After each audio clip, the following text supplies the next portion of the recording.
معبد نے جو حضور کا حلیہ بیان کیا ہے تو اس کے لفظ ہیں رأیت رجلا ظاہر الوضاعت، میں نے ایک ایسا شخص دیکھا جس کا چہرہ نکھرا ہوا تھا۔ اللہ اکبر، یہ بنو خزاعہ کی عورت تھی۔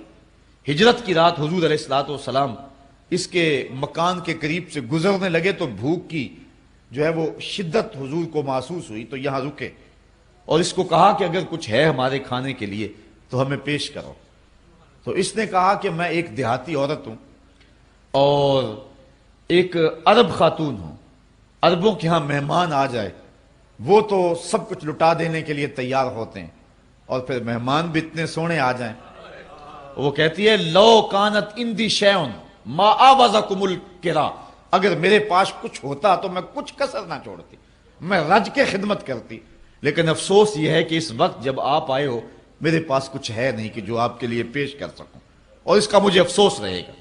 ایک کونے میں بکری بندھی ہوئی تھی، حضور نے ارشاد فرمایا اگر تم کہو تو اس کا دودھ دھو لیں۔ اس نے کہا اس کی تو ہڈیوں میں گودا بھی نہیں ہے، چلنے کے قابل بھی نہیں کہ ریوڑ کے ساتھ جاتی۔ فرمایا اگر تم اذن دیتی ہو تو ہم اس کا دودھ دھو لیتے۔ اس نے کہا مجھے کیا اعتراض ہو سکتا ہے، اگر یہ دودھ دیتی ہے تو مجھے کیا اعتراض ہے۔ حضرت ابوبکر صدیق رضی اللہ تعالیٰ عنہ نے آگے بڑھ کے بکری کو کھولا، حضور نے دست برکت، دست شفا، دست نور اس بکری کی پشت پہ پھیرا۔ راوی کہتا اس نے ٹانگیں چوڑی کر دی اور اس کی کھیری میں دودھ اتر آیا۔ حضور نے فرمایا برتن لاؤ۔ بکری کا پاؤ 1.5 پاؤ دودھ ہوتا، اس نے چھوٹا سا برتن پیش کیا۔ حضور نے جب دودھ دوہا تو راوی کہتا ہے کہ جھاگ اٹھنے لگی۔ جھاگ اٹھنے سے مراد یہ ہے کہ دودھ کثرت سے تھا اور دودھ کی تیزی بہت تھی، اس لیے جھاگ اٹھی۔ برتن بھر گیا، فرمایا دوسرا برتن لاؤ۔ وہ لایا گیا، وہ بھی بھر گیا۔ تیسرا لایا گیا، حتیٰ کہ معبد کے گھر کی تھالیاں بھی دودھ سے بھر گئیں، لیکن دودھ اب بھی ختم نہیں ہوا۔ لگتا تھا اللہ نے بکری کے تھنوں کا تعلق کوثر کی نہر سے جوڑ دیا تھا۔ اب ہوا یہ کہ سب نے شراب ہو کر کے پیا اور آقا کریم علیہ الصلوۃ والسلام نے دعائے برکت دی اور حضور معبد کا شکریہ ادا کر کے چلے گئے۔ اس جلدی میں اور اس منظر کو دیکھ کر کے معبد کی جو حالت تھی خوشی کی اور مسرتوں کی تھی، اس کو یہ بھی یاد نہ رہا کہ پوچھ لوں کہ آپ کون ہیں اور کہاں سے آئے ہیں، کبھی پھر بھی آؤ گے میں مہمان نوازی کے لیے کچھ تیار کر کے رکھوں گی۔ معبد کو کچھ پوچھنا یاد نہ رہا۔ شام کو معبد جب گھر آیا بکریوں کا ریوڑ لے کر کے تو اس نے کچی کلی پہ نور برستے دیکھا اور پوچھتا ہے آج کیا ماجرا ہے۔ ایک بار وہ جدھر سے گزرے ہیں نصیر، 1000 بار ادھر سے بہار گزری ہے۔ کہا آج کیا ماجرا ہے، ہماری کچی کلی پہ یہ نور کیسا ہے؟ تو معبد نے حضور کا نام تو نہیں پوچھ سکی تھی، لیکن اپنے طور پہ اس نے حضور کا نام رکھ لیا۔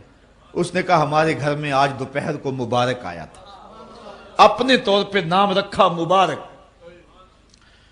معبد پوچھتا ہے بتا مبارک کیسا تھا؟ معبد تصف رسول اللہ صلی اللہ علیہ وسلم، پھر معبد حضور کا حلیہ بیان کرتی۔ تو معبد نے کہا کہ اے میرے شوہر میں کیا بتاؤں وہ مبارک کیسا تھا۔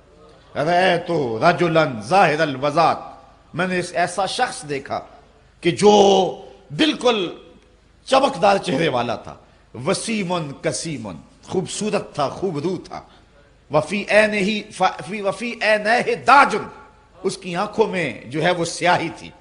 ایک ایک حضور کے عضو کا تذکرہ کیا، لیکن اس کے 2 لفظ میں آپ کے سامنے رکھوں گا اور آج کی مجلس میں آنے کا مل پڑ جائے گا۔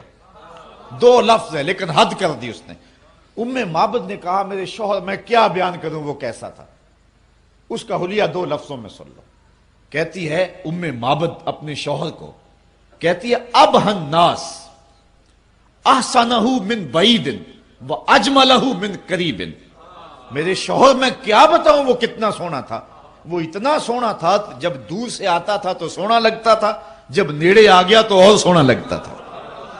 کچھ لوگ ہیں دور سے اچھے لگتے ہیں، قریب سے بھلے نہیں لگتے۔ اور اس میں اس نے صرف حضور کا حلیہ بیان نہیں کیا، حضور کی سیرت بھی بیان کی۔ بہت کچھ لوگ دور سے اچھے لگتے ہیں، رشتہ داری کر کے دیکھو تو پتہ چلتا ہے کیا۔ دور سے بھلے لگتے ہیں، قریب آئیں تو کچھ اور ہوتا ہے۔ وہ کیا کسی نے کہا تھا اس کے لہجے میں یوں تو برف تھی لیکن جو چھو کے دیکھا تو ہاتھ جل گئے۔ دور سے بھلے اور قریب آئیں تو کان پھٹتے ہیں اور دور سے ڈھول سہانے دکھائی دیتے ہیں۔ کچھ لوگ دور سے سونے لگتے ہیں، کچھ قریب سے سونے لگتے ہیں، اور کچھ نہ دور سے سونے لگتے ہیں نہ قریب سے سونے۔ اس نے کہا لیکن یہ ایسا تھا کہ دودھ تھا تو سونا لگتا تھا، قریب آیا تو اور سونا لگتا تھا۔ اللہ اکبر، حد کر دی ام معبد نے۔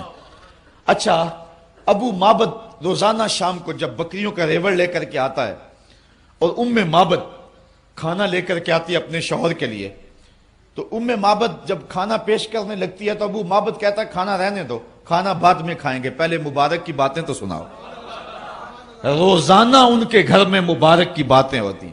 اگر اس کو میں سادے لہجے میں کہہ دوں، شاہ صاحب کہہ رہے تھے سادہ معجزہ، سادے لہجے میں کہوں یا سنی لہجے میں کہہ دوں تو روزانہ ان کے گھر میں محفل میلاد ہوتی، چونکہ حسن محمد کے قصیدے پڑھنا ہی تو محفل میلاد ہے نا۔ اللہ اکبر۔ تو ابو معبد جب آتا ہے شام کو ریوڑ لے کر کے، ام معبد بکریاں لے کر کے آتی، وہ روٹی لے کر کے آتی ہے، کھانا لے کر کے آتی ہے، ابو معبد کہتا ہے کھانا بعد میں کھائیں گے، پہلے مبارک کی باتیں سناؤ۔ روزانہ ان کے گھر میں مبارک کا ذکر چلتا ہے۔ کبھی کبھی وہ بچہ بھی بولتا امی مبارک نے یوں ہاتھ رکھا تھا اور اس طرح بکری نے ٹانگیں چوڑی کر دی تھی۔ ابو معبد کہتا ہے کبھی مبارک پھر پلٹ کے آیا، میں اب بکریاں دور نہیں لے کے جایا کروں گا، ان آس پاس پہاڑوں میں رہوں گا، جب بھی کبھی مبارک آئے تو بچے کو دوڑا دینا، دیر نہ کرنا، میں بھی مبارک سے ملنا چاہوں گا۔ اچھا، ابو معبد بکریاں لے کے گیا ہوا ہے، ام معبد گھر کا سودا سلف لینے کے لیے قریبی بستی میں گئی، سودا نہیں مل رہا، چلتے چلتے آگے چلی، چلتے چلتے مدینہ منورہ پہنچ گئی۔ بازار میں سودا خرید رہی تھی کہ حضرت ابو بکر صدیق گزرے رضی اللہ تعالی عنہ۔ ام معبد نے تو نہیں دیکھا لیکن بچے نے دیکھ لیا۔ اب بچے نے جو کہا وہ لفظ سنیے، میں وہ سارے لفظ آپ کے سامنے رکھوں گا، گو اس کا ترجمہ نہ بھی کروں تو پھر بھی آپ لفظوں کے اندر جو ہے وہ خوشی کا اظہار ہے اور جو کیفیت ہے لفظوں کی، اس سے پتہ آپ لگائیں گے کہ کتنی خوشی کا عالم تھا۔ وہ بچہ خوشی سے اچھلا اور کہنے لگا یا اماں ہو حاضر رجل الذی کانا مال مبارک، امی یہ وہ بندہ جا رہا جو اس دن مبارک کے ساتھ تھا۔ ام معبد نے سودا چھوڑا اور حضرت ابو بکر صدیق کے پیچھے، اور پوچھتے ہیں تم تو مل گئے ہو، مبارک کدھر ہے؟